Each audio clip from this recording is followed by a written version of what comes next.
Hello. Hi. Hi. How are you?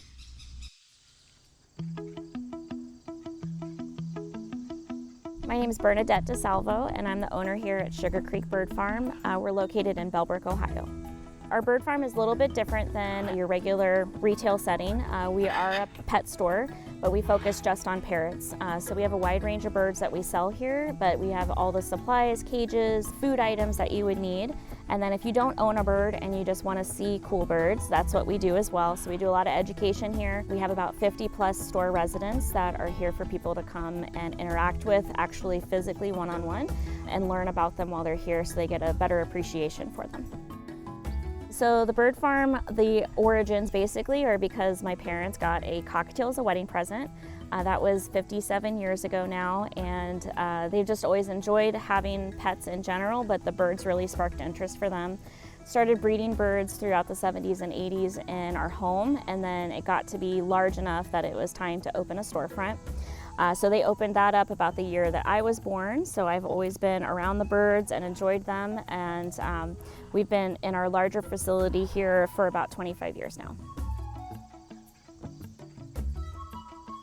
This is Nero. Nero is a black palm cockatoo. He is 9 years old now, and he's slowly become kind of our store mascot.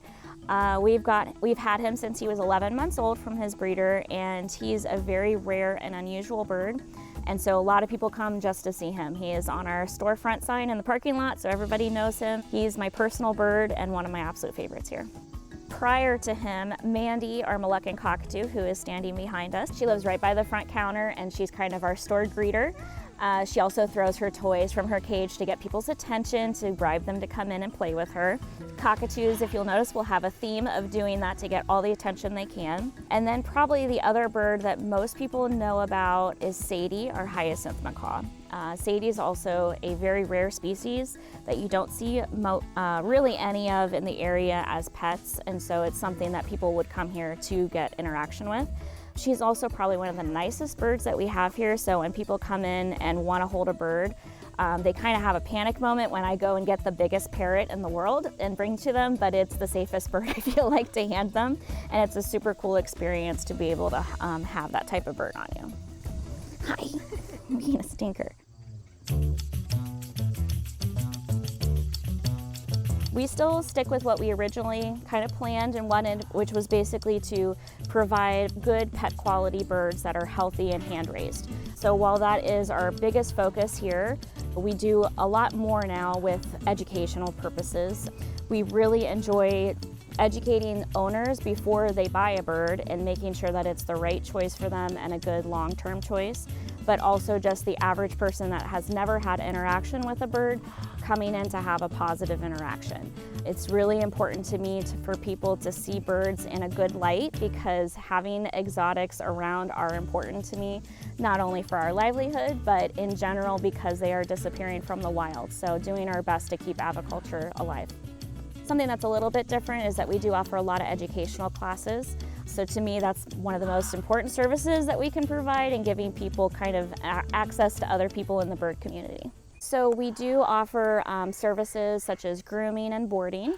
We actually just expanded our boarding facility, so we have usually 20 to 40 birds boarding on a regular basis, and we do that year round. We also provide services on our open hours for grooming, so we do things like nail trimming, wings, beak checks. We do bathing services, and then we always do kind of a physical check over of the birds as well, so we can alert the owner if they have anything that might need veterinary care.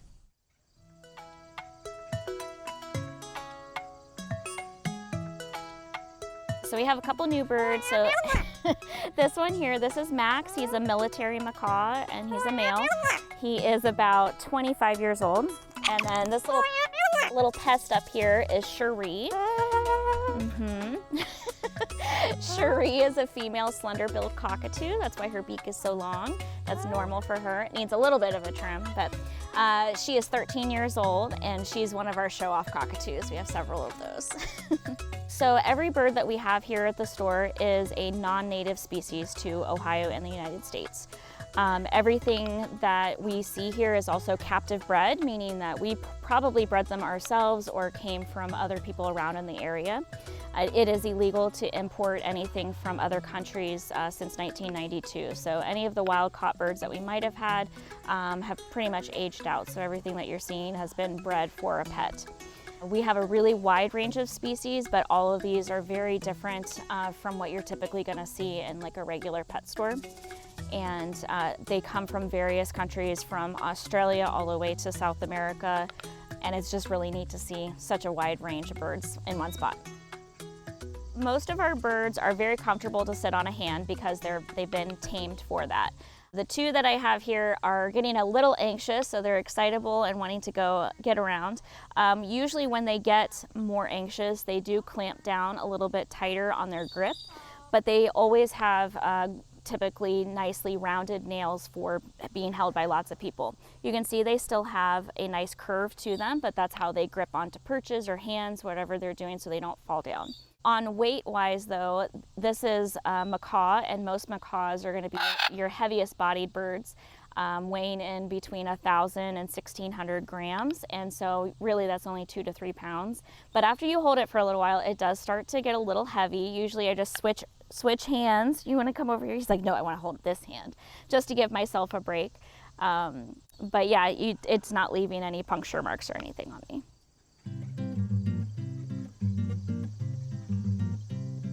It can be really hard as an individual bird owner to know about body language with parrots because there's so many different species. Every species has their own unique way of showing different emotions, but also each individual also has different things. What Nero might do when he's excited, he'll put his full crest up and kind of open mouth and kind of stand up real tall. Whereas Gabby, the female black palm that we have, she actually puts all her wings out and stands up and fluffs every feather out. So you do have to get to know your individual bird. But for me, what I always look for is kind of thinking about, they are prey animals. So they're always thinking, no matter how trustful you are, you could be a predator to them. So the way that their feathers are slicked or standing up plays a big role in that. Their eyes pinning and opening wide is important as well. And then playful time, yeah, thank you. And then otherwise just their posturing. If they're very relaxed like how Nero is, or if he's standing up super tall, he might be alert at a certain noise or a new person that walked into the room. All of our birds here are very different for sure. They all have different ways they like to communicate. For example, Max loves to dance. So while he's not the friendliest bird to complete strangers, his favorite thing is to throw a paper towel tube back and forth. So he loves kids especially, and he loves that kind of physical interaction, whereas cockatoos like Cherie really love to be pet and be affectionate with. So you can make generalizations of that type of bird, but in general, each one kind of forms their own personality based on who has raised them and the kind of the environment they're in. It doesn't really matter how big or small the bird is. I think each one can have just as much fun and exciting and dynamic personality, just depending on their own experiences. All of our parrots have the ability to talk, and it depends on what they hear, and that's how they mimic back and forth. All of our birds here have their own unique phrases that they like to say, both good and bad. So when you come in, sometimes we have certain words that will trigger them into repeating certain phrases. One being our Quaker parrot. He loves to, if you ask him, are you a bird or a chicken? And he goes, I'm a chicken, bark, bark, bark. So they do learn how to connect things as well with that. Peekaboo.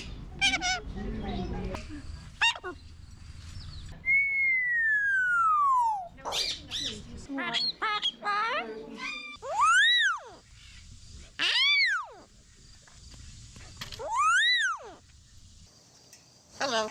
Hello. Even if you're not interested in getting a bird or currently own a bird, I think a lot of people just have a nice positive experience with animals. I rarely meet somebody that is very afraid of birds that come into the store, but my goal is just to change that attitude before they leave. One of all of our staff members' favorite things to do is to hand someone their very first bird. You see a lot of excitement and wonderment, especially in kids' eyes when they get to do that. And it also just gives them a better appreciation for all animals, but especially such an exotic and exciting type of bird. So you can have a really fun experience. If you don't want to be hands-on and you just want to see them, we have lots of birds in the store to do that as well. And obviously, if you do have a bird, I don't think we have anything that you couldn't want. So there's lots of things to look at for any size bird, whether you have little finches and canaries up to the big guys.